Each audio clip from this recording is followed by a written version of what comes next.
Hello everyone, welcome to the पहाड़ी तालीम foundation, a dedicated YouTube channel for civil service aspirant. So आज के lecture में हम डिस्कस करने वाले हैं MCQs part 4 on Indian national movement. मेरा नाम आमिर अफ्ताब फिरोजाल है. So without wasting time, let's start the video. So the question number first on your screen is, who among the following was regarded by Mahatma Gandhi as his political guru? So जो political गुरु थे महात्मा गांधी जी के, वो कौन थे? So आपके पास option रहेंगे. Option A that is Dadabhai Naoroji, option B Bal Gangadhar Tilak, option C Pherozeshah Mehta, option D Gopal Krishna Gokhale. So the right answer for this question is your option D that is Gopal Krishna Gokhale.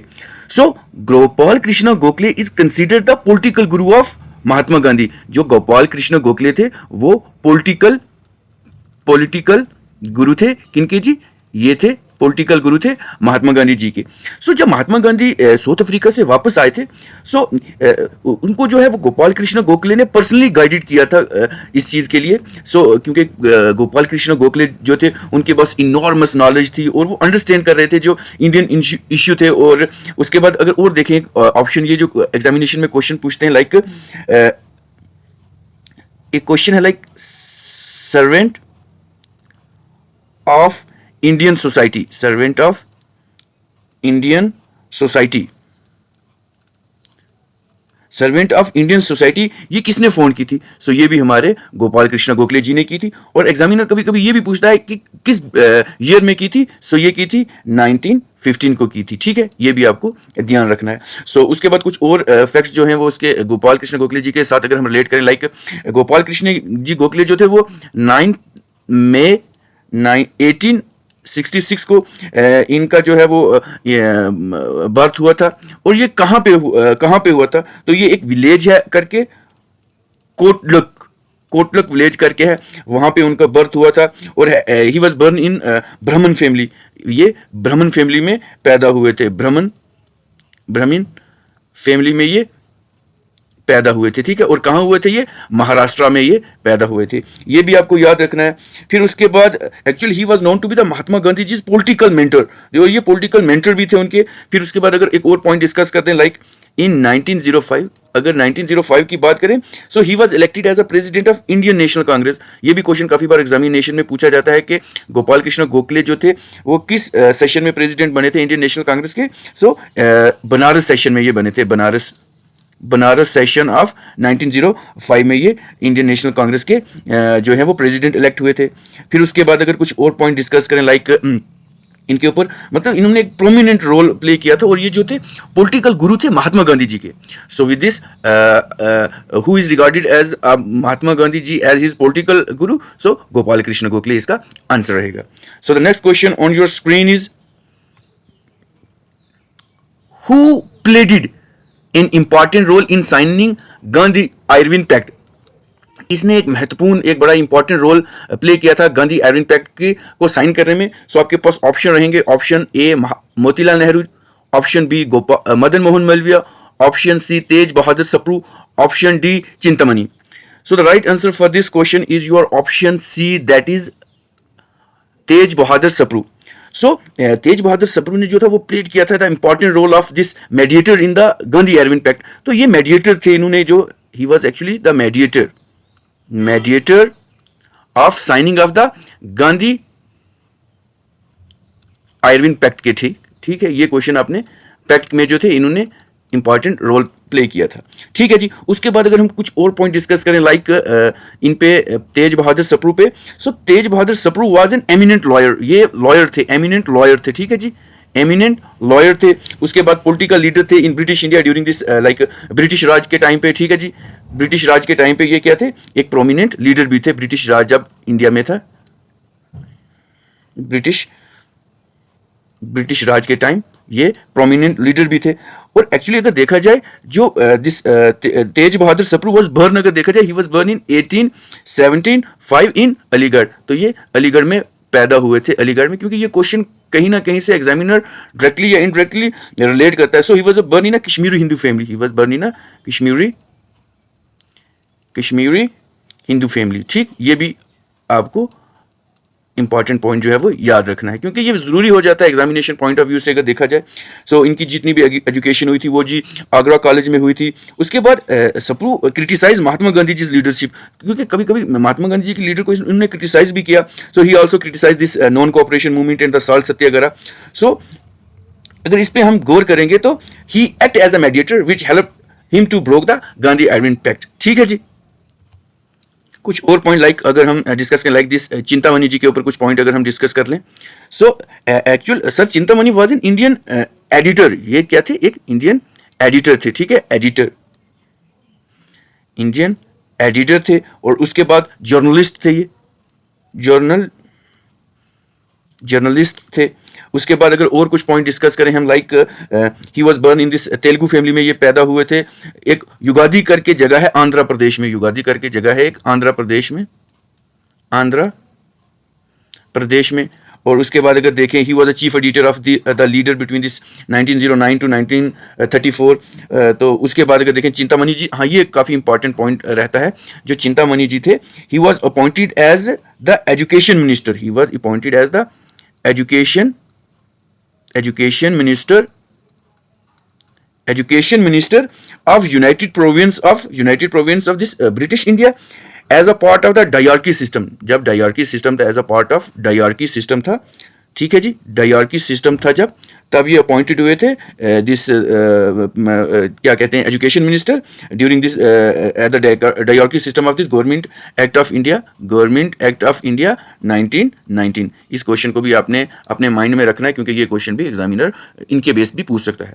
So the next question on your screen is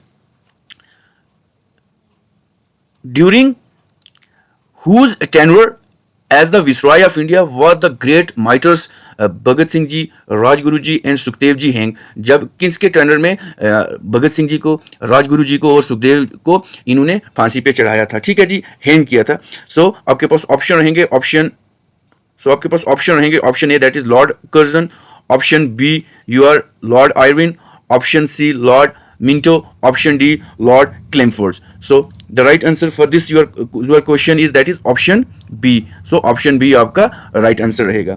so actual अगर देखा जाए point जो Lord Irving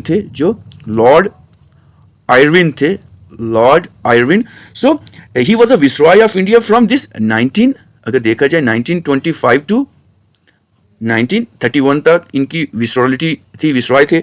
सो अगर और कुछ point discuss करें, it was during this tenure of this Lord Irwin. तो ये जितने भी हमारे जिनमें भगत सिंह जी, राजगुरु जी और सुखदेव थे, इनको इन्होंने हैंग किया था। सो एक्चुअल एक और पॉइंट डिस्कस करते हैं लाइक अगर देखें हम 23 मार्च 1931 को ये जितने भी हमारे यंग इंडियन फ्रीडम फाइटर थे, Bhagat Singh ji, Sukhdev and Rajguru was hang to death at Lahore. और ये भी question examination point of view से देखें तो कहाँ हैंग हुए थे? ये लाहौर, जो अब हमारा ये लाहौर एरिया जो पाकिस्तान में है। ठीक है जी, इसको एग्जामिनर डिफरेंट पैटर्न में पूछ सकता है।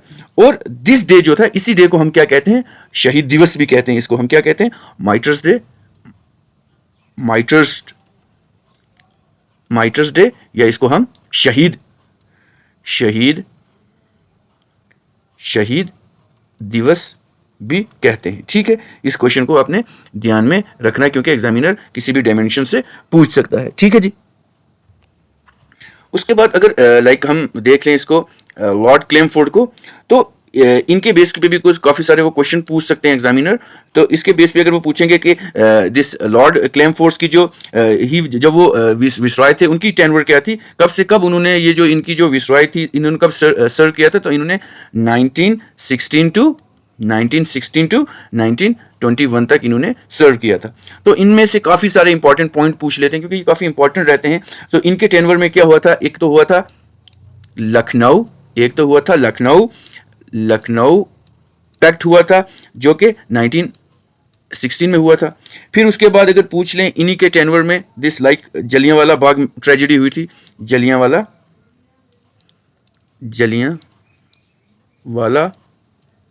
बाग ट्रेजेडी हुई थी, जो 13 अप्रैल 1919 को हुई थी। ठीक है जी। उसके बाद अगस्त डिक्लेरेशन इन्हीं के टेन्योर में हुआ था, अगस्त अगस्त डिक्लेरेशन इन्हीं के टेन्योर में हुआ था, लाइक इन 1917 में हुआ था। उसके बाद अगर हम देखें कुछ और point like Montagu क्लेमफोर्ड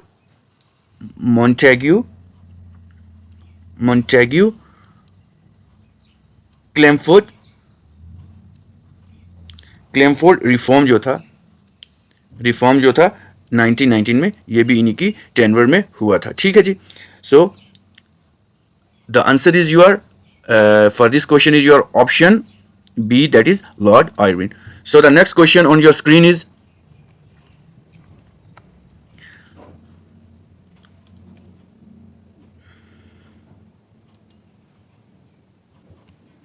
the massacre of the crowd at Jallianwala Bagh Amritsar took place on, जो जलियांवाला बाग मैसेकर था वो किस डेट को हुआ था? सो अगर इसके हम ऑप्शन देखें, like option A that is 1 June 1918, option B 13 March 1919, option C 12 April 1919, option D 13 April 1919। ये काफ़ी बेसिक सा क्वेश्चन रहता है, तो एग्जामिनर पूछ सकता है कभी। सो the right answer for this question is your option D, that is 13 April. This is 13 April 1919 इसका आंसर रहेगा।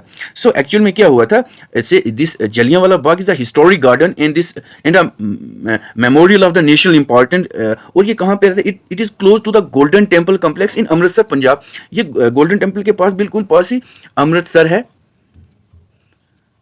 अमृतसर के पास है। सो इसमें क्या हुआ था, preserved in the memory of, preserve कर गया है इसमें मेमोरी में, जहाँ पे बहुत सारे वॉन्डेड और जो लोग मरे थे जलियांवाला बाग मैसेकर, जो that is took place on this on the festival of Baisakhi. ये भी कभी कभी क्वेश्चन पूछते हैं कि जलियांवाला बाग मैसेकर जो था वो on the day of festival of this Baisakhi में जो था, बैसाखी के टाइम पे ये हुआ था जलियांवाला बाग मैसेकर। उसमें काफ़ी सारे लोग जो थे उनके ऊपर ब्रूटली फायरिंग की थी, जिसमें काफ़ी सारे लोगों ने अपनी जान गंवा दी थी। ठीक है।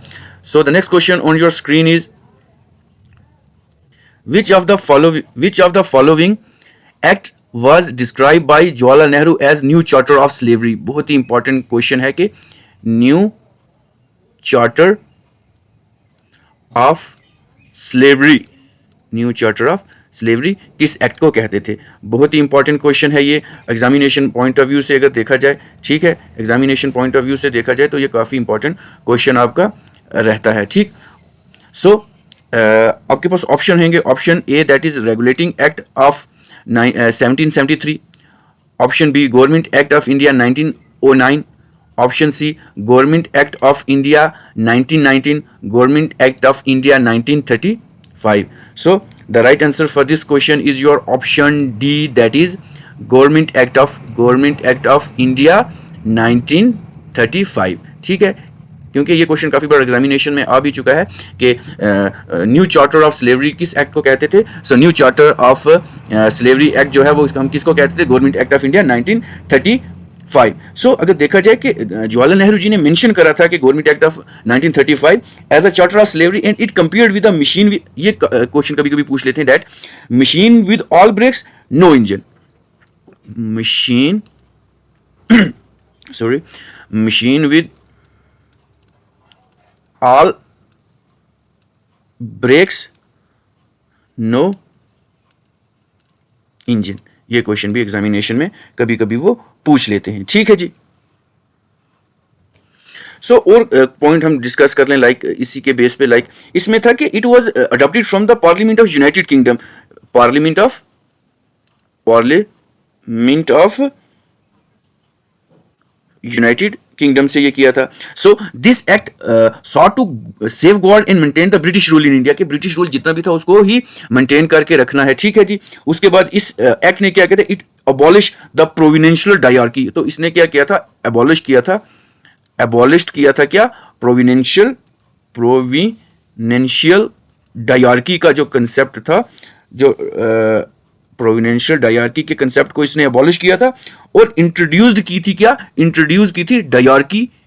ठीक है, एट द सेंटर, ठीक है, ये क्वेश्चन भी काफी इंपॉर्टेंट है. So the new charter of slavery किसने महात्मा जिस जवाहरलाल नेहरू जी ने डिस्क्राइब किया था, तो कौन सा ये एक्ट था, तो गवर्नमेंट एक्ट ऑफ इंडिया 1935 था. So the next question on your screen is who was known as the frontier Gandhi. Who was known as the frontier Gandhi, आज इसको हम समानिता गांधी भी कहते हैं, समानिता गांधी भी कहते हैं. सो आपके पास ऑप्शन रहेंगे Abdul Ghaffar Khan, option B Mahatma Gandhi ji, option C Mohammad Ali Jinnah, option D Abul Kalam Azad. So the right answer for this question is your option A, that is Abdul Ghaffar Khan. So जो खान अब्दुल गफ्फार खान जी हैं इज नोन एज द फॉरेंटियर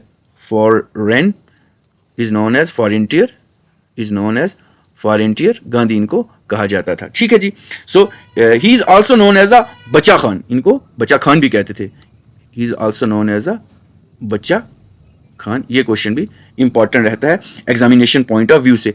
और कुछ और पॉइंट इन्हीं के साथ रिलेट हैं जो एग्जामिनेशन में एग्जामिनर पूछता है. सो इन्होंने क्या किया था, एक ऑर्गेनाइजेशन फाउंड की थी, दिस सोसाइटी फाउंड की थी, जिसको हम क्या कहते थे, खुदाई खिदमतगार.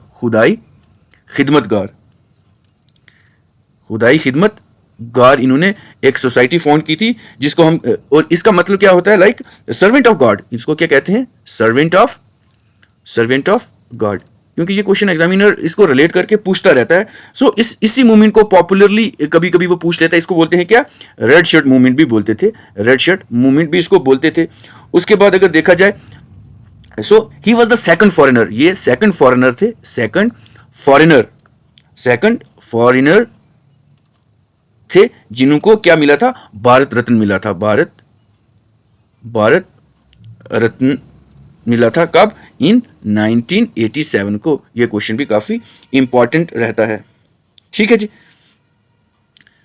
सो the next question on your screen is who was called as the iron man of India. बहुत ही इंपॉर्टेंट और बेसिक क्वेश्चन रहेगा ये, कि आयरन मैन ऑफ इंडिया किसको कहा जाता था. सो आपके पास ऑप्शन रहेंगे, option A that is Sardar Vallabh भाई Patel, option B Subhash Chandra Bose, option C Bal Gangadhar Tilak, and option D Lala Lajpat Rai. So the right answer for this question is your option A, that is सरदार वल्लभ भाई पटेल. So सरदार वल्लभ भाई पटेल को हम आयरन मैन ऑफ इंडिया भी कहते थे. कुछ और पॉइंट डिस्कस कर लें, लाइक इनके ऊपर, लाइक अगर देखें सरदार वल्लभ भाई पटेल जो थे वो दिस वन 31 अक्टूबर 1875 को, ये एक नदियाद जगह है गुजरात में, वहां ये पैदा हुए थे. So his birth anniversary is now observe. जब इनकी जो बर्थ एनिवर्सरी थी, इसको ऑब्जर्व किया जाता है as a national unity day के लिए ये सेलिब्रेट की जाती है. और इसको कहा जाता है, और इसको अगर कभी कभी वो हिंदी वर्ड भी यूज कर लेता है एग्जामिनर, सो इसको कहते हैं हम क्या, राष्ट्रीय एकता दिवस. क्योंकि काफ़ी सारे एस्पायरेंट होते हैं जो उर्दू नाइंग होते हैं या डिफरेंट लैंग्वेज नाइंग होते हैं, तो ये क्वेश्चन एग्जामिनर पूछ लेता है कि राष्ट्रीय एकता दिवस जो है इनकी बर्थ एनिवर्सरी को सेलिब्रेट करने में के लिए मनाया जाता था. सो और कुछ पॉइंट हैं, लाइक अगर देखा जाए, सरदार वल्लभ भाई जी पटेल जो थे ये एक सीनियर लीडर थे इंडियन नेशनल कांग्रेस के, और एक प्रोमिनेंट फिगर थे, और ये एक प्रोमिनेंट फिगर थे in this Indian freedom struggle में. फिर लेटर अगर देखा जाए, he become the first deputy, ये भी इंपॉर्टेंट क्वेश्चन है कि he become the first deputy prime minister बने थे, and the first home minister, और ये फर्स्ट होम मिनिस्टर भी बने थे इंडिया के, होम मिनिस्टर बने थे. ठीक है जी. फिर इन्होंने बहुत काम किया था, लाइक कंट्रीब्यूशन किया था इंटीग्रेटिंग दिस लाइक 565 जो प्रिंसली स्टेट थी into the newly independent India. That is unforgettable. इनका ये जो काम है ये बहुत ही इंपॉर्टेंट है और अनफॉरगेटेबल है, क्योंकि ये काम इन्होंने बहुत इंपॉर्टेंट काम किया हुआ है. फिर उसके बाद अगर कुछ और पॉइंट डिस्कस करें, लाइक अगर देखें हम दिस बाल गंगाधर तिलक जी के ऊपर अगर हम कुछ क्वेश्चन डिस्कस कर लें, so he is known as the maker of modern India. Modern India का मेकर इनको कहा जाता है, बाल गंगाधर तिलक जी को। और अगर देखा जाए कुछ और पॉइंट लाइक डिस्कस कर लें, फादर ऑफ नेशन जैसे आपको पता है महात्मा गांधी जी को कहते हैं। सो हमारा जो फर्स्ट प्राइम मिनिस्टर थे, the first prime minister of independent India was this Jawaharlal Nehru. और इनको हम क्या कहते थे, बड़ा इंपॉर्टेंट और बेसिक सा क्वेश्चन है, तो इनको हम क्या कहते थे, चाचा नेहरू भी कहते थे, चाचा नेहरू भी कहते थे। ये बहुत ही बेसिक सा क्वेश्चन है, तो कभी कभी एग्जामिनर पूछ भी लेता है। सो the next question on your screen is the main reason for boycott of Simon commission in India. Main reason क्या था बाइकआउट करने का साइमन कमीशन इन इंडिया में?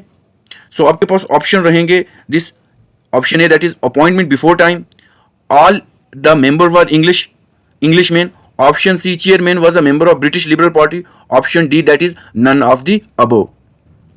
सो हमारे पास ऑप्शन रहेगा option B that is all members were Englishman. ठीक है जी। सो अगर कुछ और पॉइंट हम डिस्कस करें लाइक अगर कुछ और पॉइंट हम डिस्कस करें लाइक साइमन कमीशन जो था,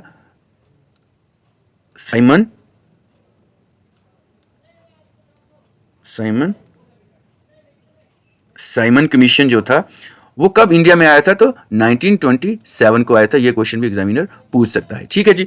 फिर उसके बाद अगर देखें, सो इन दिस 1927 ये जो ब्रिटिश गवर्नमेंट था इन्होंने अपॉइंट की थी, ये इंडियन स्टैट्यूटरी कमीशन था, this is popularly known by it's chairman Simon, तो उसके ऊपर बेस था। सो ये क्वेश्चन भी कभी एग्जामिनर उसको रिलेट करके पूछ सकता था। तो ये कौन सा अपॉइंटेड था? This one is Indian statutory commission भी इसको कहते हैं। ठीक है जी, इंडियन स्टैट्यूटरी कमीशन भी इसको कहते थे, क्योंकि इसका जो चेयरमैन था उसी का नाम साइमन था और उसी के नाम से ये रखा था साइमन कमीशन। ठीक है जी। So the next question on your screen is that is which one of the following Indian freedom fighter, कौन सा निम्नलिखित में से दिया हुआ इंडियन फ्रीडम फाइटर है that coined the slogan Jai Hind, जिन्होंने जय हिंद कहा था। ठीक है जी। सो आपके पास ऑप्शन रहेंगे, option A that is Jawaharlal Nehru, option B Bal Gangadhar Tilak, option C Sardar Vallabh भाई Patel ji, and option D your Subhash Chandra Bose. So the right answer for this question is your option D that is Subhash Chandra Bose ji. इसका राइट आंसर है, इन्होंने जय हिंद कॉइन किए थी टर्म। सो अगर देखा जाए कुछ और पॉइंट इनके साथ अगर डिस्कस कर लें हम, like Subhash Chandra Bose start the greeting of जय हिंद, इन्होंने जय हिंद ग्रीट करना शुरू किया था। सो कुछ कुछ पॉइंट जैसे मैं रिकॉल कर रहा, एक है forward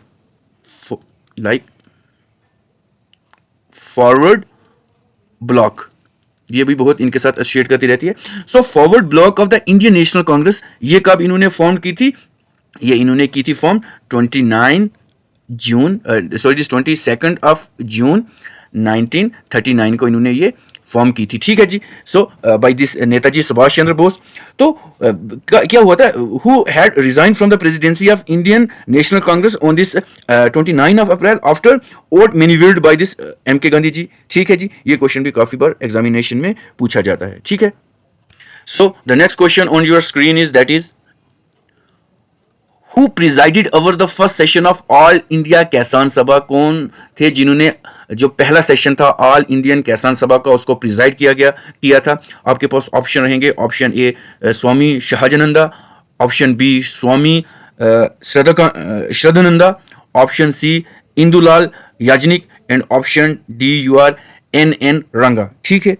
so the right answer for this question is your option A that is Swami Sahajananda. So ये जो किसान सभा मूवमेंट थी that was started in Bihar, जो ये कहाँ स्टार्ट हुई थी, ये जो कहाँ स्टार्ट हुई थी, बिहार में स्टार्ट हुई थी अंडर दिस लीडरशिप ऑफ हमारे जो स्वामी शहाजानंदा जी थे। So it was formed in 1929 by the Bihar provincial, ये जो किसान सभा के थे, इन ऑर्डर टू मोबिलाइज जो फीजन जितने भी किसान थे लोग थे, and vocalise their grievances against the जिम्मेदारी attack on their occupations right and thus the farmer जो थे वो sparking the farmers movement in India, इसको sparking movement in India भी कहते थे। ठीक है जी, तो ये क्वेश्चन काफ़ी इंपॉर्टेंट रहेगा इस पॉइंट ऑफ व्यू से कि जो फर्स्ट सेशन था ऑल इंडियन कांग्रेस का, इसको प्रिजाइड किया था स्वामी शाहजानंदा जी ने।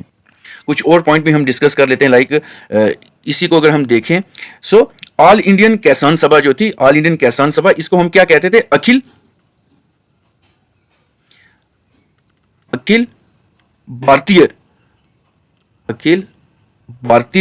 किसान सभा भी इसको हम किसान सभा भी हम इसको कहते थे। सो ये जो स्वामी शाहजानंदा सरस्वती थे was the head of this सभा।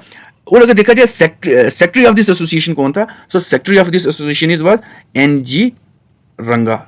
एनजी रंगा जो थे वो क्या थे? यहाँ के जो थे सेक्रेटरी थे, सेक्रेटरी थे इस एसोसिएशन के। So the next question on your screen is that is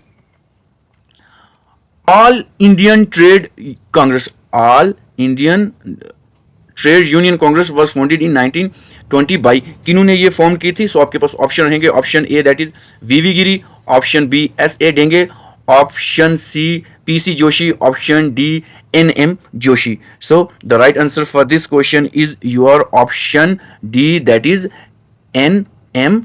Joshi. M.N.. Joshi जो थे इन्होंने all Indian Trade Union Congress जो है ये जो थी फाउंड की थी 1920 को। ठीक है जी। सो अगर इनका पूरा नाम देखें तो इनका पूरा नाम होता है नारायण मल्हार जोशी।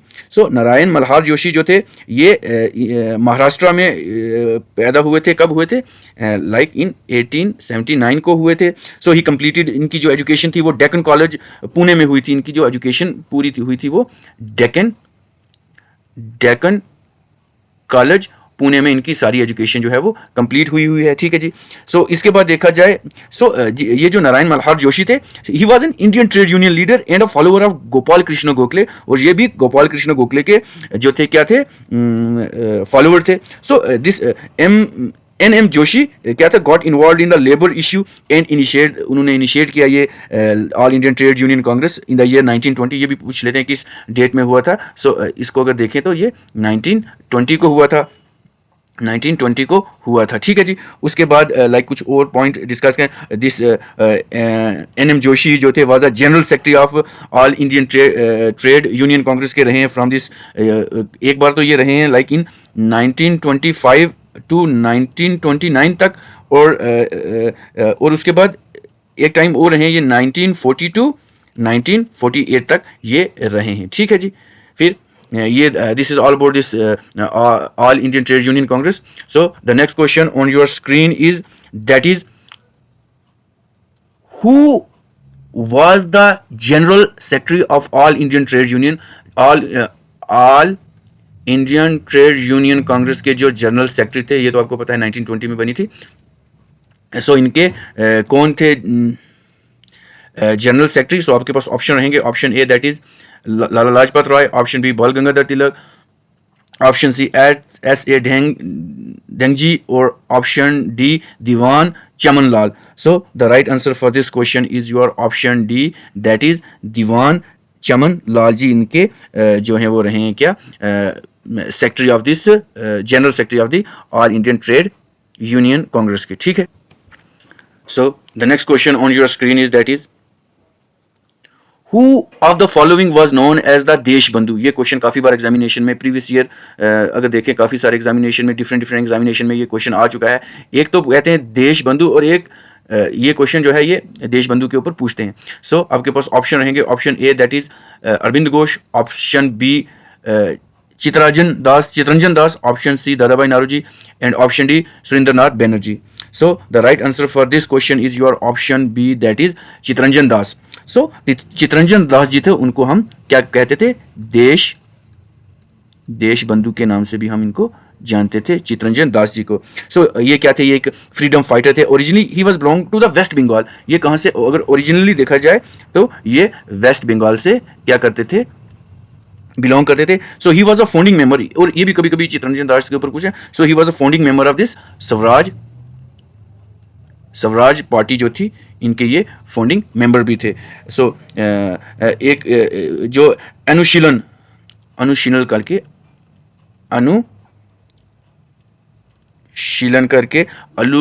अनुशीलन समिति करके एक एसोसिएट थी। सो वो जो एक्टिव थी ये उसके साथ भी एसोसिएट करते थे। ठीक है जी, चितरंजन दास जी। सो who of the following was known as Deshbandhu? सो आपका ऑप्शन रहेगा that is Chittaranjan Das ji. So the next question on your screen is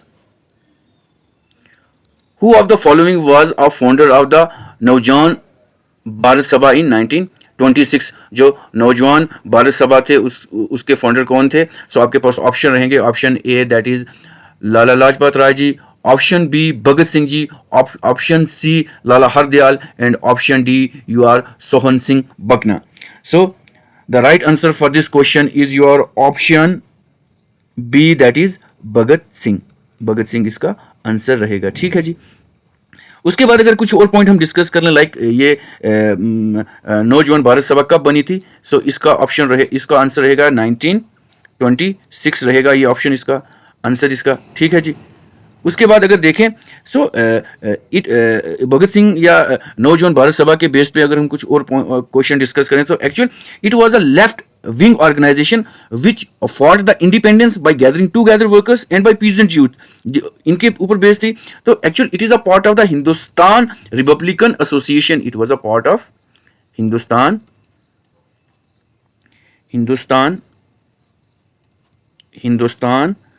Republican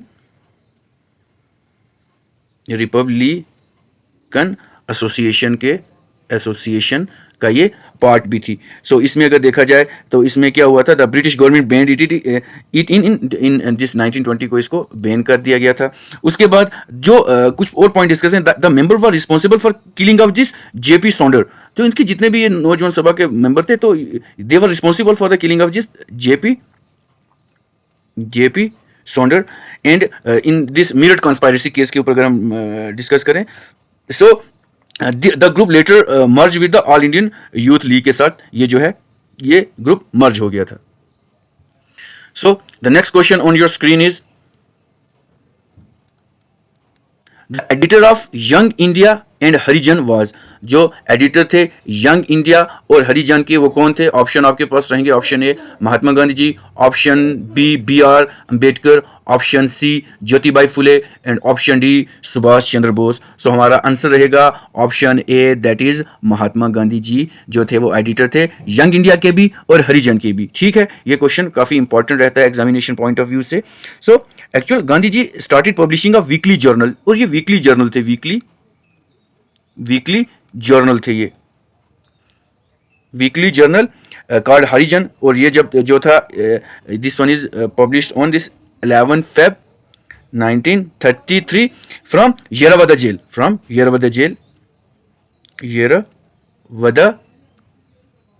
jail थी during this British rule. So he created 3 other publication like Harijan in English. Harijan जो थी वो English में थी, और ये कब पब्लिश की थी? दैट इज फ्रॉम 1933 टू 1948 तक पब्लिश हुई है। फिर उसके बाद हरिजन बंधु एक है, हरिजन क्योंकि डिफरेंट क्वेश्चन एग्जामिनर फ्रेम कर सकता है, उसके पास ऑप्शंस काफी सारे ऑप्शन है। हरिजन बंधु ये किस में की थी? ये गुजराती में इन्होंने की थी। तो उसके बाद एक और किया था, ये क्वेश्चन शायद प्रीवियस लेक्चर में भी हम डिस्कस कर, हरिजन सेवक। तो ये किस में थी? ये जो थी हिंदी लैंग्वेज में थी ये वाली। सो ये क्वेश्चन एग्जामिनर पूछ सकता है डिफरेंट वे में। So the next question on your screen is that is which of the following movement came to abrupt end become the Chauri Chaura incident? कौन सी मूवमेंट थी that was came to abrupt और उसने ये खत्म की थी चोरी चोरा इंसिडेंट को? ठीक है, like this following comes to abrupt end because of, मतलब चोरी चोरा की वजह से जो मूवमेंट बंद हुई थी वो कौन सी मूवमेंट थी? ठीक है जी। सो आपके पास ऑप्शन रहेंगे, option A non cooperation movement, option B home rule movement, option C civil disobedient movement and option D quit India movement. So the right answer for this question is your option A that is non corporation movement थी। So अगर देखें हम non corporation movement कब थी? That is on 12 Feb से this 1922 को हुई थी. So the Indian national Congress halted the non corporation movement on a national level as a direct result of this Chauri Chaura tragedy. क्योंकि चोरी चोरा ट्रेजिडी में उन्होंने जाके क्या किया था, द पीजेंट्स जो थे उन्होंने जाके एक पुलिस स्टेशन पे हमला किया था, तो काफ़ी सारे जो इनोसेंट लोग थे उनको वो मार गए थे. So like this the non corporation movement came to end due to this Chauri Chaura incident. Like उसमें क्या होता है, जितने भी थे, लाइक कितने थे, 22 policemen were killed on that day. The peasants were provoked because the police had fired on their peaceful demonstration. पे जब उन्होंने वो गोलियां चलाई थी तो उन्होंने जो था वो जाके जो 22 अराउंड फिगर है जिसमें जाके जितने भी ये जो आंदोलन में वहाँ पे थे उन्होंने जाके उन पे हमला किया, तो दे किल्ड दिस 22 पुलिसमैन. तो उसी के अब्रप्ट में गांधी जी ने बोला था कि ये नॉन कॉर्पोरेशन मूवमेंट है, इसको हम क्या करते हैं, इसको हम बंद कर देते हैं. So the next question on your screen is the Sarabandi, जिसको हम नो टैक्स भी कहते हैं, campaign of this 1922 was led by. तो ये किन्होंने लेड की थी? सो आपके पास ऑप्शन रहेंगे, that is option A that is Mahatma Gandhi, option B Chittaranjan Das, and option C Jawaharlal Nehru, and option D Sardar Vallabh भाई Patel. So no tax campaign या साराबंदी जो थी that was led by this your option D that is Sardar Vallabh भाई पटेल जी ने की थी.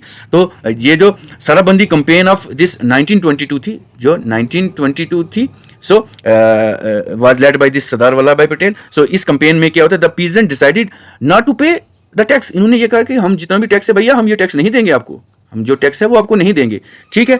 सो कुछ और पॉइंट हम डिस्कस कर रहे हैं, लाइक सरदार वल्लभ भाई जी पटेल जो थे ये कहाँ पैदा हुए थे, ये तो आपको भी प्रीवियस जो क्वेश्चन एक दो आए थे उसमें मैं बता भी चुका हूँ. लाइक 31 अक्टूबर 1875 को ये पैदा हुए थे नरार गुजरात में. ठीक है. उसके बाद और भी डिफरेंट क्वेश्चन इसके बेस पे पूछ सकते हैं, मतलब सरंदा किसके साथ रिलेट करता है, क्वेश्चन कभी एग्जामिनर पूछ लेता है. टैक्स ये तो आपको वहाँ पे करना है कि नो टैक्स जो कैंपेन थी इसको कहते थे. सो the next question on your screen is that is who of the following was associated with August offer. तो अगस्त ऑफर के साथ कौन एसोसिएट करते थे? आपके पास ऑप्शन रहेंगे, option A that is Lord Wavell, option B Lord Irwin, option C Lord Linlithgow, and option D your Lord Mountbatten.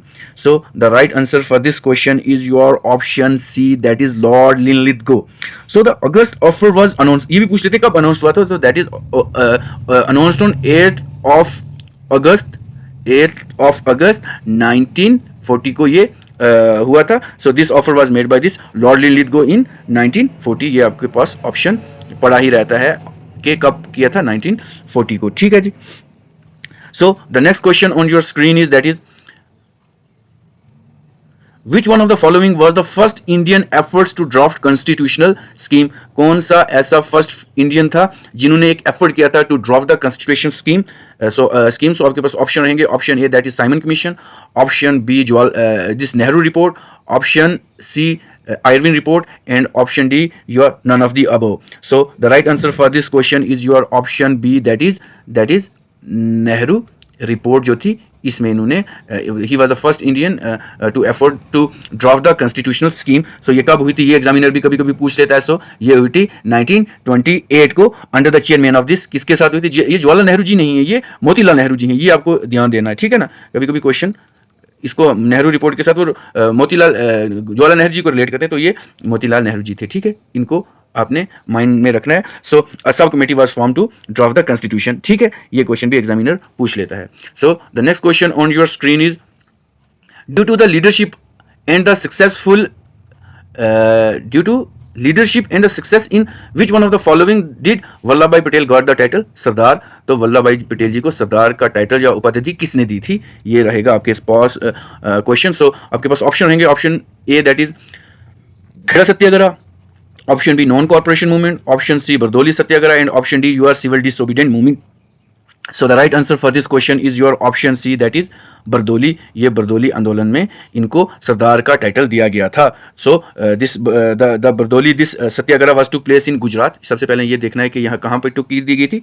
ये गुजरात में टुक प्लेस की गई थी इन द ईयर 19 1928 में। उसके बाद this was the period actually when during the British rule and was considered as a major part of this civil disobedient movement. So Sardar this Vallabh भाई Patel eventually led this satyagraha and its success जो इसकी जो success हुई थी, so give him the title Sardar. ठीक है जी। So आपका आंसर रहेगा Bardoli satyagraha. So the next question on your screen is who among the following was nominated by Mahatma Gandhi for presidentship of the Congress in 1930 against Subhash Chandra Bose जी के against में उन्होंने किसको nominate किया था प्रेसिडेंटशिप के लिए? सो आपके पास ऑप्शन रहेंगे पिताजी सीतारमन, ऑप्शन बी गोविंद बल्लभ भाई Pant, option C that is Jawaharlal Nehru, and option D you are Sardar Vallabhbhai Patel.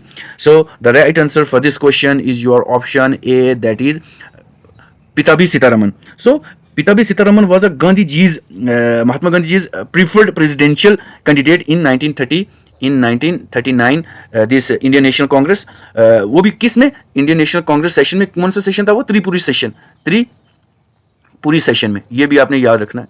ठीक है जी, त्रिपुरी सेशन में। सो गांधी जी ने क्या किया था? नॉमिनेटेड किया था पिताजी सीतारमन को for the presidency of the Indian Congress against the growing extremist wing. जो ग्रोइंग एक्सट्रीमिस्ट विंग था उनके अगेंस्ट इनको खड़ा किया था। So Pattabhi Sitaramayya was defeated by Subhash Chandra Bose. तो सुभाष चंद्र बोस जो थे डिफीटेड उन्होंने किया था। सो इन 1939 सो इंडियन नेशनल कांग्रेस जो था कौन सा? त्रिपुरी सेशन। सो जो त्रिपुरी सेशन था इंडियन नेशनल, ये भी क्वेश्चन काफी बार मैंने देखा है एग्जामिनेशन में कि जो त्रिपुरी सेशन था, जो त्रिपुरी सेशन था इंडियन नेशनल कांग्रेस का इन दिस 1939 वाज द, ये भी पूछते कौन सा सेशन था? तो that is the 52nd session था इंडियन नेशनल कांग्रेस का। So this is all about this this the demand of this question. So Pattabhi Sitaramayya थे, उनको नॉमिनेट किया था महात्मा गांधी जी ने, किसके लिए? दिस फॉर द प्रेसिडेंशियलशिप के लिए किया था। ठीक है जी। So the next question on your screen is while delivering the presidential address the Congress president who advocated the introduction of Roman script for Hindi language was, जो Roman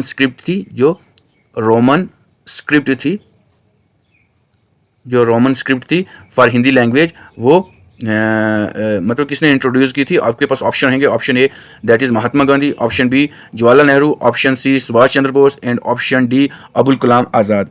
so the right answer for this question is your option C, that is Subhash Chandra Bose ji ने ये introduce की थी। So in this Haripur session, जो हरिपुरा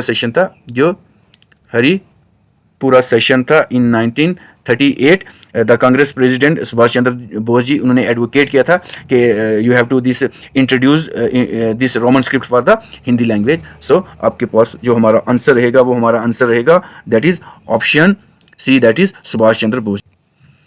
सो the next question on your screen is that is which one of the following commission was appointed by British government to investigate into the massacre इन जलियांवाला बाग में जो massacre हुआ था उसके लिए कौन सा कमीशन जो अपॉइंट किया गया था? सो आपके पास ऑप्शन रहेंगे, option A that is Hunter commission, option B that is Simon commission, option C that is Welby commission, and option D your Butler commission. So the right answer for this question is your option A, that is Hunter commission. So actually Hunter commission was found by the at that time कौन था? The secretary of the state from India, that is Edwin Montagu जो थे, Edwin Montagu थे। तो उन्होंने ये commission sign किया था, हंटर कमीशन, तो जाके मतलब वो इन्वेस्टिगेट करें कि जलियांवाला बाग मैसेकर काउंट क्यों हुआ था। सो अगर देखा जाए कुछ और पॉइंट, ये तो काफ़ी बेसिक पॉइंट है, कब हुआ था जलियांवाला बाग मैसेकर? दैट इज 13 अप्रैल 1919 को हुआ था। उसके बाद अगर हम कुछ और पॉइंट डिस्कस कर लें, दिस जो जी मैसेकर था ये एग्जीक्यूट किसने किया था? So this massacre was executed by, किसने किया था? जनरल डायर, क्योंकि एग्जामिनेशन में वो क्वेश्चन डिफरेंट डायमेंशन से पूछ सकता है। सो गांधी जी, उसके बाद क्या होता है? Gandhi ji had also demanded the investigation of that mishap, उन्होंने भी कहा था। So Hunter commission condemned that General Dyer action as he didn't ask people to disappear, तो ये उन्होंने कहा था। ठीक है जी। कुछ और पॉइंट लाइक हम डिस्कस कर लेते हैं इसके ऊपर जलियांवाला बाग पे। सो जलियांवाला बाग जो था, जलियांवाला, एक हम नेक्स्ट स्लाइड लेते हैं, ब्लैंक स्लाइड, उस पर डिस्कस करते हैं डिफरेंट डिफरेंट पॉइंट इसके ऊपर। सो एक्चुअल अगर देखा जाए, सो ये जो जलियांवाला